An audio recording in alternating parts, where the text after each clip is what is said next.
मुलाकात करने आए थे, किस विषय को लेकर आए थे और क्या कुछ बातचीत हुई?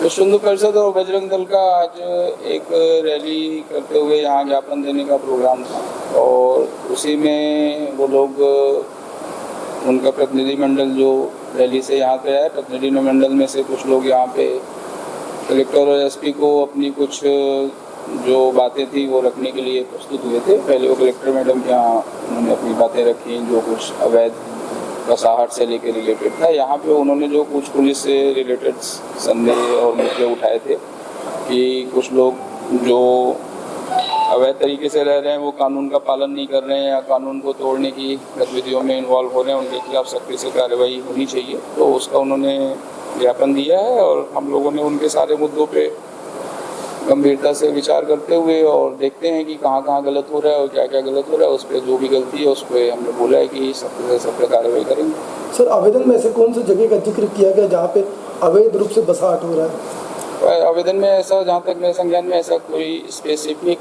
जगह का उल्लेख नहीं है।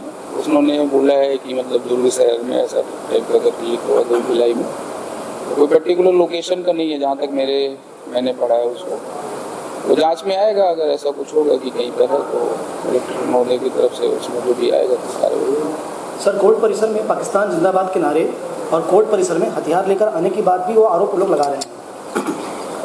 शायद उन्होंने आरोप लगाया, बट परसों जो कोर्ट परिसर में हुआ है उसमें ऐसा पुलिस पूरे समय मौजूद थी और हथियार लहराने या इस तरह के जो पाकिस्तान जिंदाबाद इस तरह की किसी भी घटना को हमने तो नहीं पाया, क्योंकि पूरे समय हमारी पुलिस मौजूद थी तो हमारे समय में तो नहीं हुआ। सर, अगर कोई पाकिस्तान जिंदाबाद बोलता है किसी भी जगह पे तो उस पर क्या कानूनी कार्रवाई हो सकती है? उस पर हम देखते हैं कि क्या उसकी इंटेंशन कैसी है। कभी होता है कि कभी मैच चल रहा है तो कोई सपोर्टर है तो बोल रहा है, कभी इंटेंशनली अगर वो अपने देश के विरोध के संदर्भ में पाकिस्तान जिंदाबाद के संदर्भ में जा रहा है तो जरूर उस पर कुछ वैधानिक कार्रवाई भी बनती है जो उसमें किया जा सकता है। परंतु अगर वो ऐसा नहीं है, दिखता है कि जिसमें अपने देश का विरोध कर रहा है तो वहाँ पे ऐसा कुछ नहीं है। थैंक यू जी, बताएंगे क्या विषय था जो आप लोगों ने ज्ञापन सौंपा? देखिए, छत्तीसगढ़ के दुर्ग जिले में जो घटना घटी है 18 तारीख को कोर्ट परिसर में, वो शर्मनाक घटना है। एक वायरल पोस्ट होता है और उस पोस्ट का यहाँ के मुसलमान समाज के द्वारा विरोध दर्ज कराया जाता है। उस विरोध दर्ज करने पर पुलिस कार्रवाई करती है और पुलिस कार्रवाई करके कोर्ट में पेश करती है, पर जो रिपोर्ट करते हैं जो प्रार्थी पक्ष है उसको कोर्ट की कार्रवाई पर भरोसा नहीं और कोर्ट परिसर को जिस प्रकार से घेर करके पाकिस्तान जिंदाबाद, गुस्ताखे रसूल की एक ही सजा, सर तन से जुदा ऐसा नारा लगाना और संपूर्ण कोर्ट परिसर को यहाँ के मुसलमान समाज के द्वारा घेर करके जो आरोपी लड़का था उसको हमारे हवाले कर दो, हम उसको काट देंगे, ऐसा बोलना, और उस लड़के की जब जमानत होती है, जिस प्रकार से पुलिस प्रशासन उसको भीड़ से दौड़ा करके अपनी गाड़ी में सुरक्षित निकाल रहा है, तो यह हम समझ सकते हैं कि किस प्रकार से भय का वातावरण इस जिले के अंदर में बनाया जा रहा है। और निश्चित तौर पर उस लड़के की जान को खतरा है, उसके परिवार को सुरक्षा देनी चाहिए। ऐसी सब मांगों को लेकर के हम कलेक्टर परिसर में आए थे, क्योंकि हम सब देखते हैं कि छत्तीसगढ़ के अंदर में बीरनपुर में भी ऐसी घटना घट चुकी है।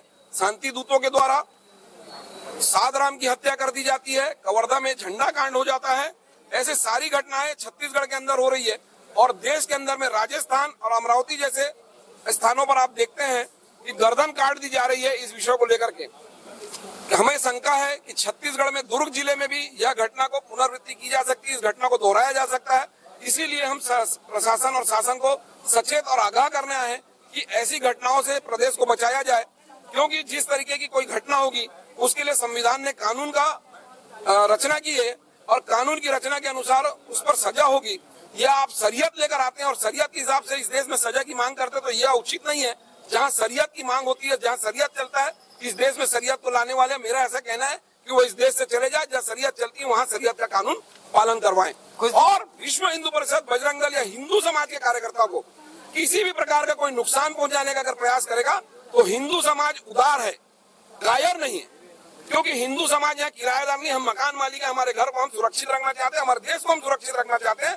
ऐसी घटनाएं आप करोगे तो आज हिंदू समाज का प्रतिनिधि मंडल कलेक्टर, एसपी से मिल करके इन सारी घटनाओं का निराकरण करे, ऐसी मांग करने आए। अगर नहीं होगी तो हिंदू समाज रोड पर उतरेगा, क्योंकि हमने भी गीता का पठन किया है, उसके अनुसार हम भी सजा देना जानते हैं। कुछ दिन पहले बलरामपुर में एक गौरक्षक की निर्दयी हत्या की गई थी, इसके लिए विश्व हिंदू परिषद ने आवाज उठाई थी। इसका क्या अंजाम आया, क्या रिजल्ट आया इसका? देखिए, वो घटना पर विश्व हिंदू परिषद ने, क्योंकि विश्व हिंदू परिषद का ही कार्यकर्ता भी है वो, और घटना को जिस तरीके से शासन लीपापोती कर रहा है कि वह हत्या नहीं, वह एक्सीडेंट है, हमने बताया कि वो एक्सीडेंट नहीं, गौ तस्करों के द्वारा हत्या की गई है।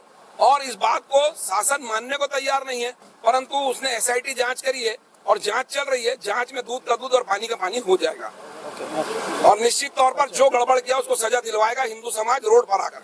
क्या आपको नहीं लगता कि ऐसी हत्याएं और बढ़ते जा रही है देश में? निश्चित तौर पर बढ़ते जा रही है, क्योंकि जिस तरीके से कानून अपना काम करना चाहिए, पुलिस प्रशासन जिस तरीके से काम करना चाहिए वह नहीं कर पा रहा है। मेरे को ऐसा लगता है कि यह कानून के हिसाब से नहीं, यह हमारे जो धार्मिक ग्रंथ है गीता के हिसाब से इन पर कार्रवाई होगी, तो निश्चित तौर पर यह सारी समस्याओं का निराकरण होगा। शायद ऐसा लगता है जब संविधान की रचना हो रही थी तो यह सारी घटनाएं होगी, उसका निराकरण उसमें शायद नहीं लिखा है, परंतु मैं मानता हूं कि मेरे धार्मिक ग्रंथों का पठन करो, इन सारी समस्याओं का हल वहां पर मिल जाएगा। कलेक्टर महोदया को ज्ञापन दिया, उन्होंने सारी बातें सुनी, बहुत समय भी दिया हम लोगों को, और दो मुख्य बिंदु थे।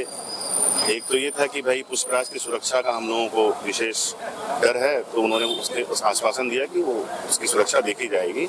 लेकिन उन्होंने ये भी कहा कि उसको खुद को भी थोड़ा अलर्ट रहना है। अभी भाई हर समय पुलिस प्रशासन तो नहीं रह पाएगा। दूसरा, अगर उन लोगों ने जो दूसरा पक्ष है, उन्होंने ये सब पाकिस्तान जिंदाबाद के नारे वगैरह अगर लगाए हैं और वो चिन्हित हो जाते हैं, तो उनको यथाचित उनका उपचार किया जाएगा, ऐसा उन्होंने कहा है। 6 महीने पहले तक कांग्रेस की सरकार थी तो ये सब हादसे होते थे। अब भाजपा की सरकार होने पर भी क्या ये चीजों पर निरंकुश नहीं लगाया जा रहा है? अभी आदत सुधरी नहीं है, धीरे धीरे सुधर जाएगी। पुलिस ने क्या आश्वासन दिया? उन्होंने एसपी साहब के पास बोला कि उनसे भी मिल लीजिए, तो वहाँ मिले, तो उन्होंने बोला कि वैसे पूरा मामला तो है उनके पास, बाकी विषय वो बोले कि आप कोई भी ऐसी फेसबुक में, व्हाट्सएप में कुछ भी ऐसी चीजें आपको दिखती है तो तुरंत रिटर्न कंप्लेन दीजिए, हम लोग तुरंत कार्रवाई करेंगे। और उन्होंने बोला कि 15 दिन में ये सारी चीजें न्यूट्रलाइज हो जाएगी, आप बिल्कुल आश्वासन रखेंगे। तो शुरुआत कहाँ से हुई थी ये सब? वो तो विषय आप लोगों को मिल ही गया है पूरा।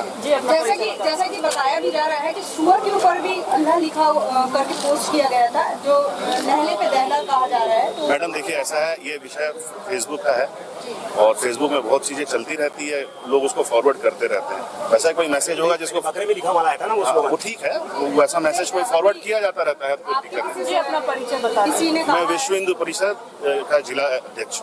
जी, अभी किसी ने कहा है। हाँ सर। आदरणीय, आज जो घटना आप लोग यहाँ पे आए हैं, ये जो घटना हुआ है, इसका पूरा एक छोटा सा विवरण देंगे हमारे दर्शकों को। देखिए, 17 तारीख को एक पोस्ट वायरल होती है। उस पोस्ट में कुछ आपत्तिजनक टिप्पणी किसी ने पोस्ट किया। वो आपत्ति मुस्लिम समाज के द्वारा की जाती है और मुस्लिम समाज उसका रिपोर्ट पुलिस थाने में करता है, पर उससे वो संतुष्ट नहीं होता है। जिसके खिलाफ वो रिपोर्ट करता है वह जिम में था उस समय, उसको जिम में घेर के मारने का प्रयास किया गया। एक फिर पुलिस प्रशासन के द्वारा उसको जिम से निकाल के थाने में रखा जाता है और अगले दिन उसको कोर्ट में पेश किया जाता है। जो धारा लगाना था उस पर उसको लगा करके कोर्ट से उसकी जमानत होती है। उस पर भी मुस्लिम समाज संतुष्ट नहीं होता है, उसको जान से मारने के लिए संपूर्ण कोर्ट परिसर को घेरता है और घेरने के बाद पाकिस्तान जिंदाबाद के नारे लगाता है। गुस्ताखे रसूल की एक ही सजा, सरतन से जुदा ऐसे नारे लगाता है कोर्ट परिसर के अंदर में, हथियार के साथ में आकर के ऐसे नारे लगा रहा है।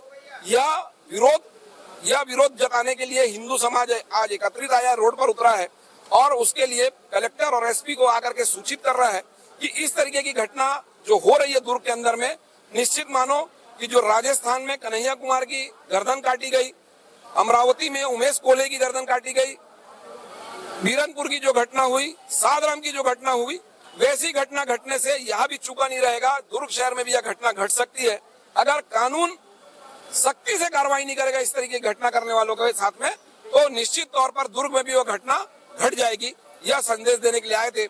अगर कानून और पुलिस प्रशासन सचेत होकर काम नहीं करेगा तो हिंदू समाज इसको लेकर के रोड पर उतरेगा और हमारे कार्यकर्ता को, हिंदू समाज के कार्यकर्ता को अगर कोई परेशान करने का कार्य करेगा तो हिंदू समाज उसको बिल्कुल सजा देने के लिए पर्याप्त जानकारी रखता है और निश्चित तौर पर देगा। इतना कुछ होने के बाद भी सनातनी सो रहा है।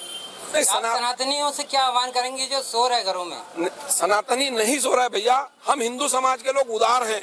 मैंने पहले भी कहा हम उदार हैं, कायर नहीं है। ये भारत मेरा घर है, मैं इसका किरायादार नहीं हूँ। इस स्थिति की व्यवस्था को बिगाड़ना नहीं है, कानून को बनाए रखना है। देश में संविधान की स्थापना की है, संविधान के अनुसार काम करने के लिए संविधान के अनुसार कानून अपना काम करे, यह करवाने का प्रयास हिंदू समाज करता है। नहीं करेगा, अगर नहीं करेगा तो निश्चित तौर पर हिंदू समाज रोड पर आकर के अपना बदला लेगा। उत्तर प्रदेश में योगी बाबा सख्त कानून का पालन करा रहे हैं, क्या आपको लगता है कि छत्तीसगढ़ में भी ऐसे पालन होंगे? बिल्कुल होगा। अगर घटनाएं बढ़ेगी, जैसे उत्तर प्रदेश में जो घटनाएं घटती थी, आप भी जानकारी रखते हैं, उत्तर प्रदेश की आप जिक्र करें तो उत्तर प्रदेश में जो नरसंहार चल रहा था वो अति की गति हो रही थी वहां पर, इसीलिए वो कार्य करना पड़ा। यहाँ पर भी वो स्थिति बढ़ रही है। यहाँ के भी सरकार को ऐसा सोचना चाहिए कि जैसा उत्तर प्रदेश में वहाँ का मुखिया जिस प्रकार से कानून का पालन करवा रहा है, आसाम में जिस प्रकार से वहाँ के मुखिया उस पालन करवा रहे हैं, उसी प्रकार से छत्तीसगढ़ के मुखिया को भी सोचना पड़ेगा। धर्मांतरण और गौ तस्करी यहाँ का मुख्य मुद्दा है, यहाँ का विरोध है हमारा हिंदू समाज का। इनको सुधारने के लिए ऐसे बड़े कानून लाने पड़ेंगे आपको। धन्यवाद।